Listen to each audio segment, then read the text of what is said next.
Asamba ko a epi Auntie Naa ho afadie ni nsensem ho ene se teacher ni bi ene de na asembe dan Auntie Naa ochemu se maame bi abon ko adu se wafa ne ba a o GHS ene no afa afuro na maame na sa samano mpanifo anim ma police case nyina bam no motra se no omagino 20,000 Ghana cedi yetiti sika 200 million de apata no neno ena teacher ni kira asem no ansini trim fi se enye ono ana afa abofra no amano enyinsen awo nti odi aba Auntie Naa so mo hwehwe mu no na omo nhwe se ampa se eyono ena efa abofra no ema ne fa afuru a na ade bako a eyenwanwa wo mu ne se maame no ewo vimpa se teacher ni ena se bin producer wafa ne nana no ene no awo teacher ni nso kiremu a onfa abofra no so kiremu ebra ekwan a teacher ni no fa ya ofa so se bin producer one no eda ya omafa efura omawo akwala kama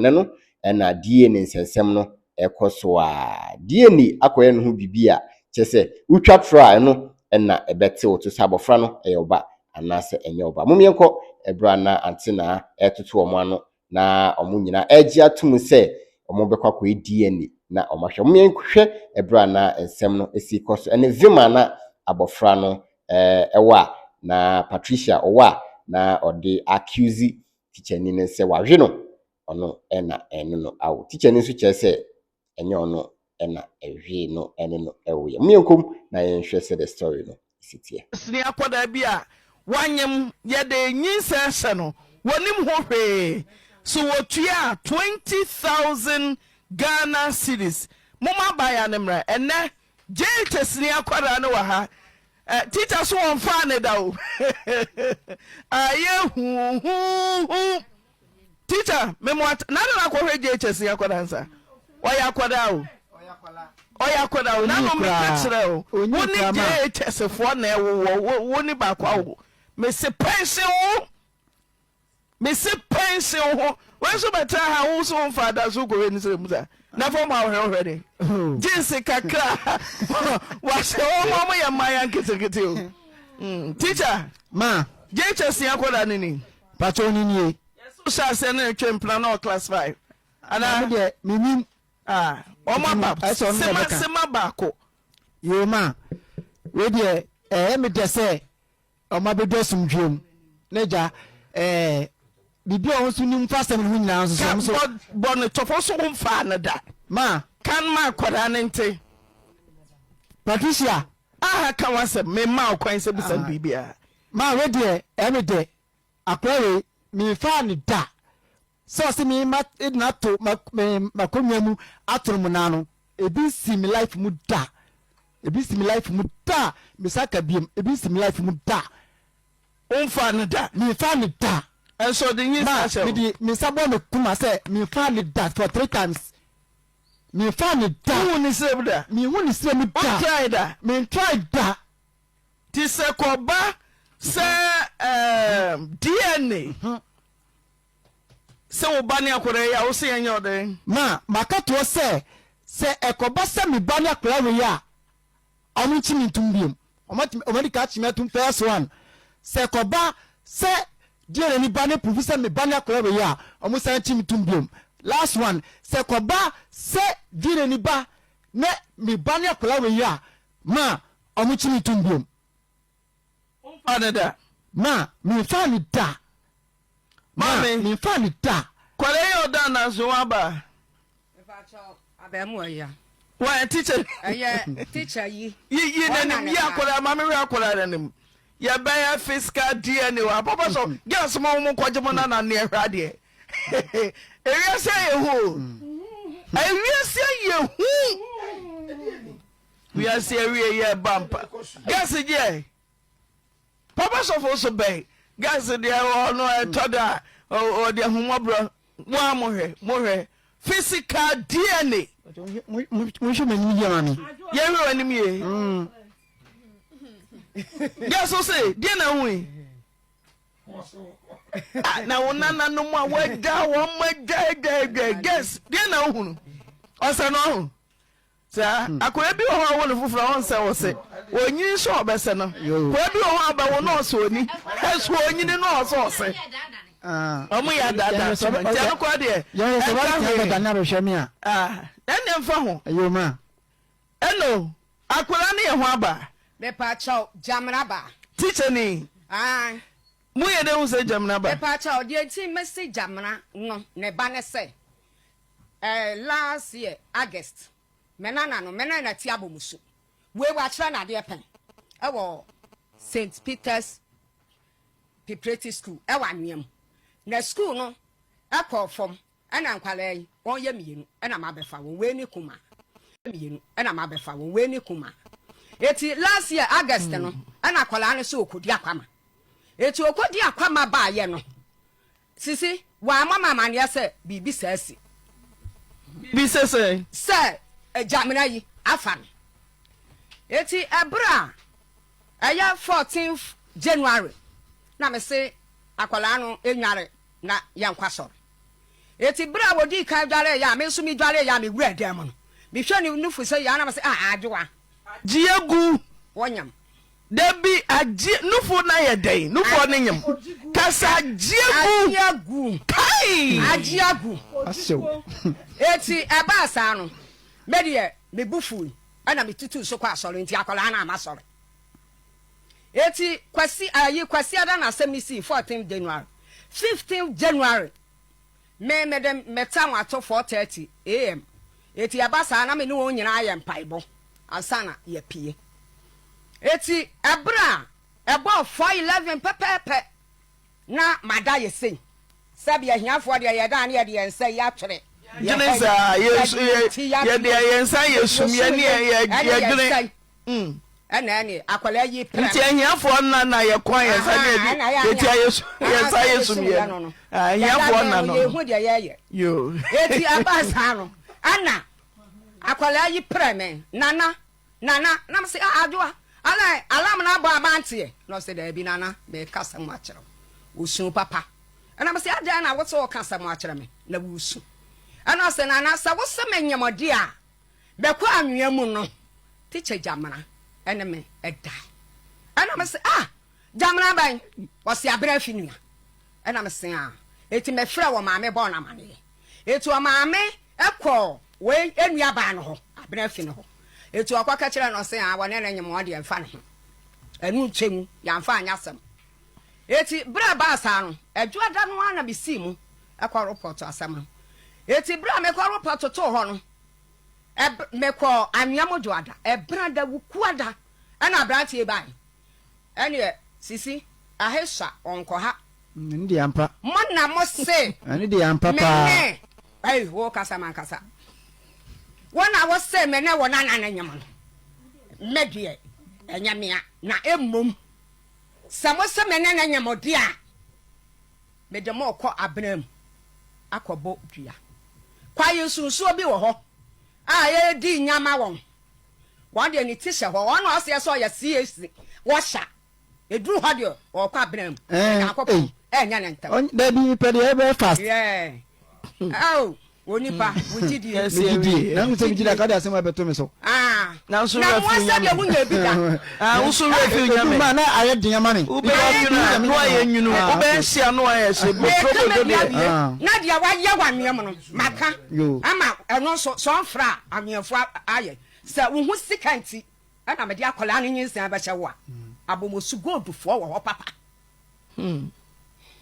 eti sisi emra ba sa no ana wo gina wa kacham se me pani pedu mra na so ko fedi pedu na wo se na apoda ho na wo sister no de wo ko ne ho akwaje abibifuo kosua na wo hu akola no afia miensani wo yi se na anu bia no te etwi ne se na me se owura yi asemi ma fa ha me de aya dance wo na afia miensa na emom hu ne se na anu wo te etwi ne se de a wa dance ne ho enti ebra wo akono eno kan kwase afo eti bra waka se won yemfa ni pedu mra ana meka kira sa yan yaso ni pedu eti sa wokọ hwem ho na musu edunu a na mobro so a fe bi bakan ho na yan sudu eti sa so a wanya bi so a ka kira me na se edru ebra ma confirmation ebi ana obi kon dowuo sadia me kon dowu a me dia asabo ametu so eti e wo mu a me kon report ye no eche bosome ene na awotwe ene na nsa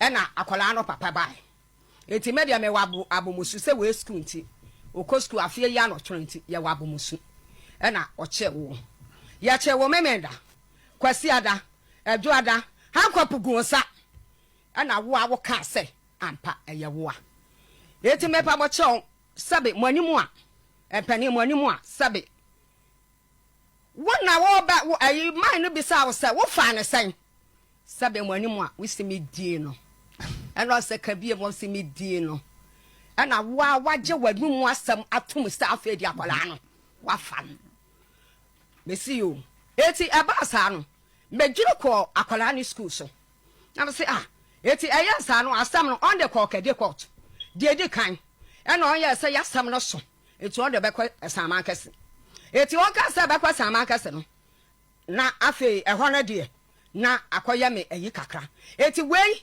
akonta kodwa ne to amrantie mienu embesiri wa kakra mienu ebai a won beka anam so ene na meje mu maaka na asamo ewo ho no sikasa mene na aka na akola no enya kwan akoni school fisa akola no oboboden ewo di school eti meje mu ene yekoka asam no yakoka asam no yaji 200 million esa se sika no ameji 200 million me ma wo kan ni nyina egu ho esa se wafa wo bi ba wo kro no so yaji wo 50 million uti a 5 million wa tue bi enu awe nga asa na wa bakasa me esa se me de asam obeto so eskafo wo wiase o ehia me mate eso mani eje me hia ho me mfa samon topeto aso mate na wo me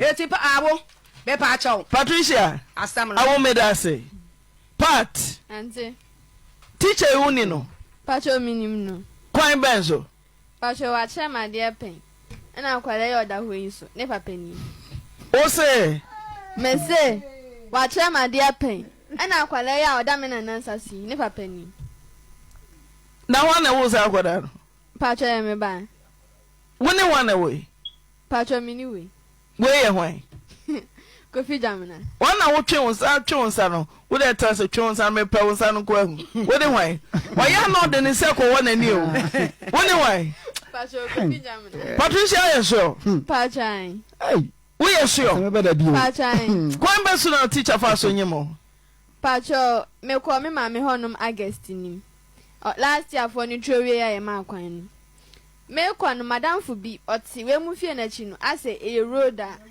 ekọ bronu bi so ho no ma enti me twa mo ni fie na chi na oti omodan ni achi se omodan ni so achi e kire kunu na o ka se pat enti wa ba hanum sei na won be hwehwe me na me ka se se o de ma ba hanum sei na me twam de na ma me fa fie na o kwa obi sa me senti school by na me ko school a me ko na e kwa sei mene ne bon komo na ne baba mu abi wadi be 7 years na obone kon hu ana o se de ma yenko dem na yenko bon komo yedu ho no moda ne so porch u free porch na wako edan ni yedu ho no ma na ode akwala no otwe like yeru porch nim ne na oloke porch no ana otwe mi ru ane dem ho no ne dem ho no nso ru ho no ma sofa si ho no sofa na chi curtains ho no curtains na chi na ne mpa wo obu mebua mu bisan busan teacher mebua Patricia busan dan de star work ho pepe wono dia o dem mate de ko no sa pepe me bacho teacher sa pepe stop me chase was star work and me pepe o dem ho me sa pepe ma sa pepe ni so okay poso ti wa hunu wo dem wa timi a chese wuram na wa wuram na curtains wa ha empasi ha wa konwani wa timi a try wo dem to so o ma me wa dia to mu so inti na konya na sofa 3 in 1 ni bi enu ni bia ana odi mi tu mu ana ofo so me o chichire me nsa wo soro e fo so me ne me dai o wie no fa bible e de ma me sa me nkantam se me ka chiro obi a minyi me nware me so minyi me nya wo di ne si ho da wa fa ba ma da pacho debi ti o fa de na hu yi pacho moja kakra bai ti hwan na wo de ko kire no pacho upie di no wo free ne dem koi why na wo born amane Pacho ntamo ma me kai ni nti man kan juro bia e hye ho saa Pacho wo baby sa me na menyem ye for 5 months na me teachers for me ne omu wo school me na fufuo na obi anim sa menyem me kwa me te kwa na menim sa menyem na obu nsa Pacho but na ba nkakra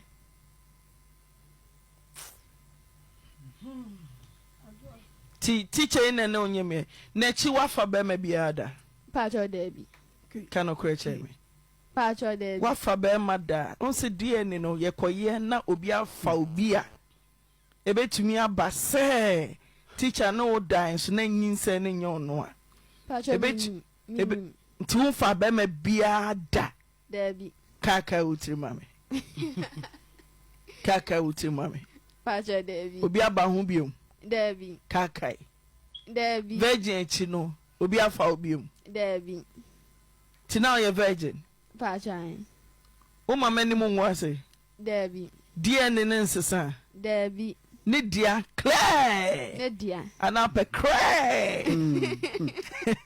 Patricia otimi sra na ne sini nyina opa dia he opa cray ana clear Asante nyina bi obi amfa obiom Pacho we are sure me sure masabu so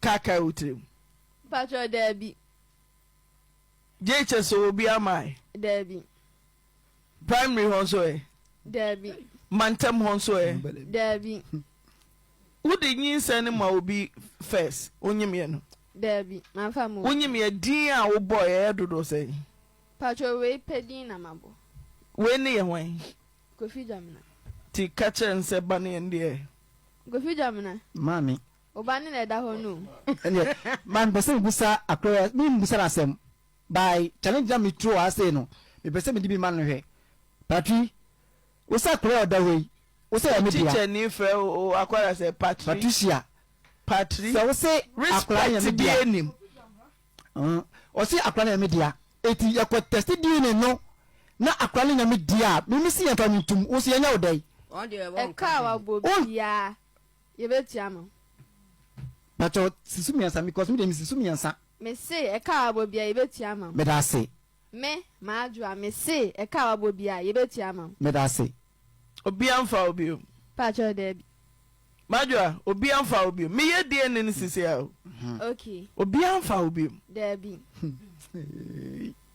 majwa obi amfa obi Debbie teacher wo die ne sika no e kan chem sa wo mo aho me ba chere me nim say bia ne na me akura meye o me ya we say say meye 100% udu a ma me nsanka me sika me ba che yo me pese me homo no kore ba che yo cause etoda mode o nya yen ya oh sika ni ho ahobo anso ye beye ti mo fra die ne fo no mra bia me die ginamu ama wate ne bo na ye gina ne ya die ne onkomma matema mate ne ya mo ma die ne fo no mra